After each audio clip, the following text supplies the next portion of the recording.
各位觀眾，黎天王翻 TVB，大家快啲過嚟圍觀啦！喺啱過去嘅星期六夜晚，1年1度嘅萬眾同心公益金就喺 TVB 嘅錄影廠度隆重舉行啦！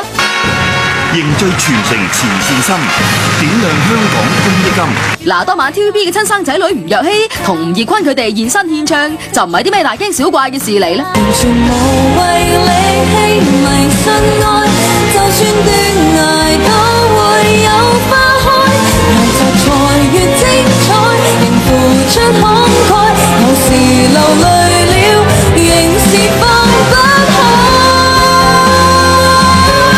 但係當10幾年冇翻過 TVB 嘅黎天王，突然之間現身後台嗰下，即時引起全場戒備，群情洶湧。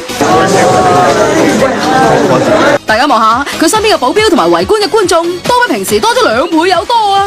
咁又係啊，人哋黎天王話晒都係老東家 TVB 一手捧紅噶嘛。想當年令佢一炮而紅嘅《今生無悔》、《天涯歌女》同埋《原振俠》，通通都係 TVB 為佢度身訂造。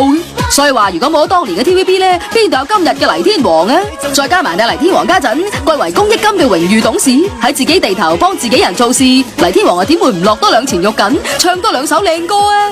情為亂，夜已深，期望着世界沒破曉，跟你一世同在這宵，無法說最愛的你如何重要，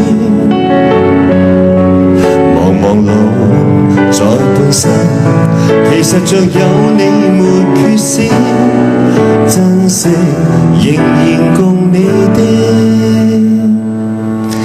分分秒秒。哇！黎天王一出，啲善款數字即時冚冚聲咁飆升，睇嚟佢果然係魅力沒法擋啊！不過翻到後台，正當我哋想捉住黎天王傾2句嘅時候呢，佢係匆匆忙忙咁話採訪入面啊，但係我會用反覆咁行嚟行去俾你哋影相喎。呢個影緊相啊，呢個慢慢褪。得黎天王，我哋知道你貴人事忙，都係唔阻你啦。